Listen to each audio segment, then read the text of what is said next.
Are you Amanda Arendt? And will your client waive the formal reading of the motion? She will, Judge. Give me just a second.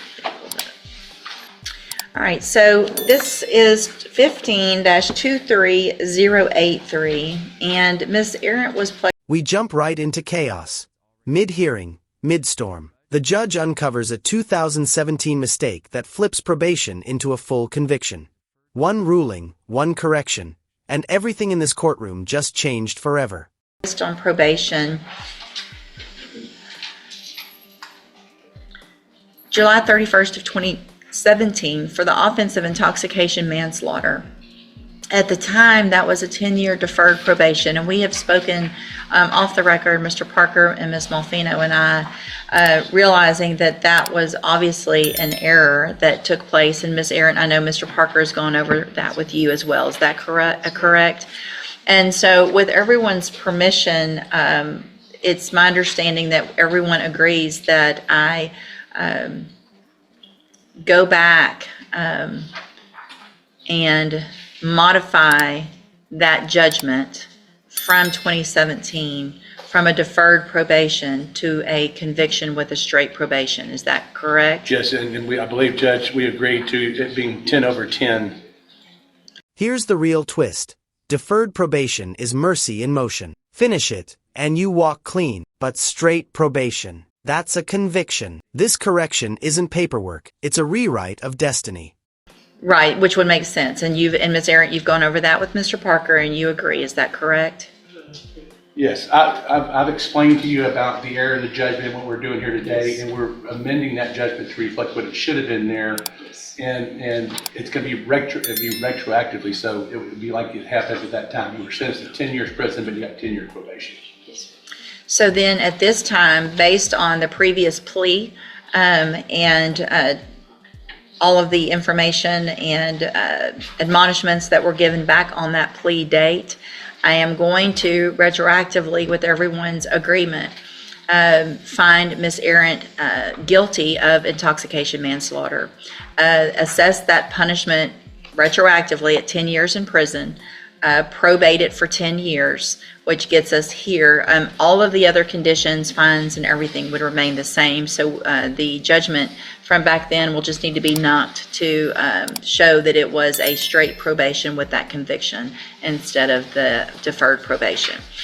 Now, with that being said, will she waive the formal reading of the motion? She will, Judge. And at this time also, Ms. Malfino, I think it probably, to make it clean, I think the state could orally amend that motion. Let me print it out so I can make that in writing on here. Here you go. I'll get one. It's all right. Thank you, though. Go ahead, Ms. Malfino. And Judge, I would make an oral motion before the court to amend the motion to revoke to reflect the period of 10 years probated for 10 years from back on the sentence dated July 31st, 2017. There's no objection. All right, so I will make, with also in the title, with everyone's permission, I'm going to make the modification that just says motion to revoke probation and take out unadjudicated. Is that agreeable? All right.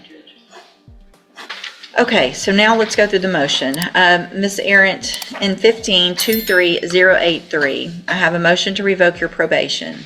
Shows that you were placed on probation July 31st, 2017 for the... Now it turns painfully personal. The judge fires off each violation. Everyone met with a soft, true. The room tightened. Each word drains her hope. Freedom slipping. Second chances fading fast.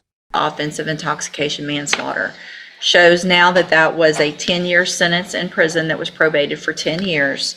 And it alleges that you violated your probation. Count 1 alleges that you failed to report as directed to the probation department in Harris County, June 9th of 2021. Is that true or not true? This is true.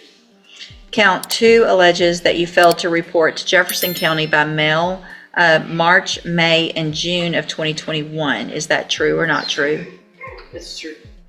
Count 3 alleges that you failed to work faithfully at suitable employment and provide verification of that. Is that true or not true?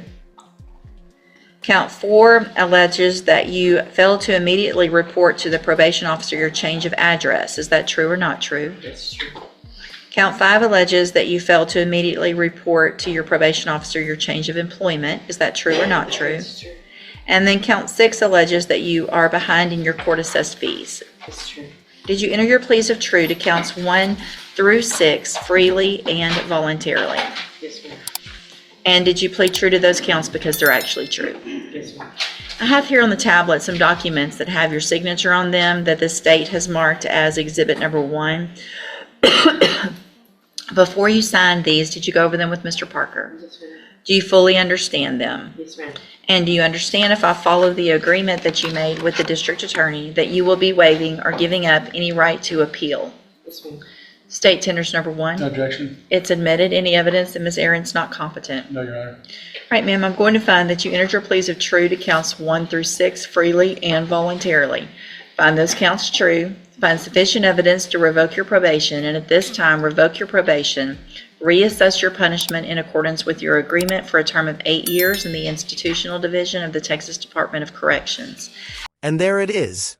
The breaking point. The judge delivers the words every defendant fears. Probation revoked. In that instant, suspended time turns to prison time. Cold, precise, and painfully final.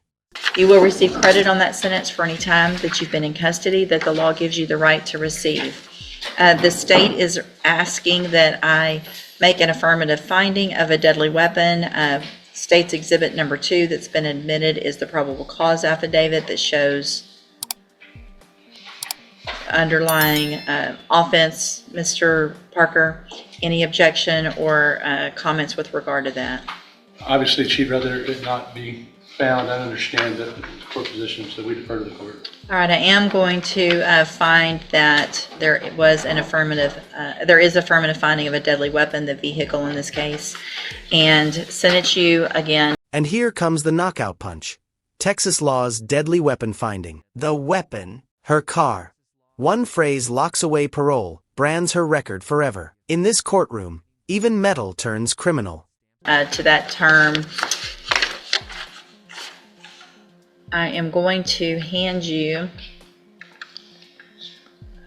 the trial court certification that shows this was an agreement that I followed, and so you've waived your right to appeal.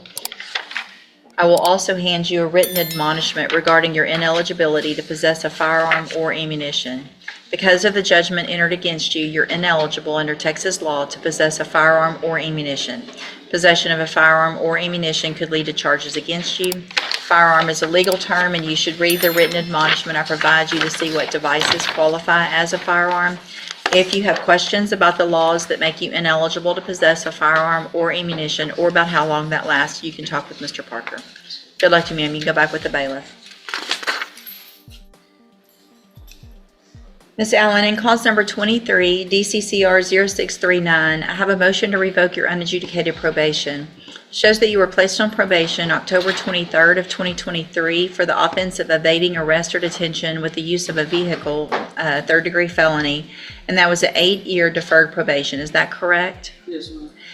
Count 1 alleges that you failed to conduct yourself in a courteous and professional manner at all times, especially when interacting with court officers, staff, probation officers, law enforcement officers, and attorneys, in that you were involved in a physical altercation with fellow inmates September 12th of 2025. Is that true or not true? True. Did you enter your plea of true freely and voluntarily? Yes, ma'am. And did you plead true to count 1 because it's actually true? Yes, ma'am. I have here on the tablet some documents that have your signature on them that the state has marked as Exhibit Number 1. Before you signed these, did you go over them with Mr. Parker? Yes, ma'am. Do you fully understand them? Yes, ma'am. And do you understand, if I follow this agreement, that you will be waiving or giving up any right to appeal? Yes, ma'am. Do you also, state tenders number 1? No objection. It's admitted. Any evidence that Ms. Allen's not competent? No, Your Honor.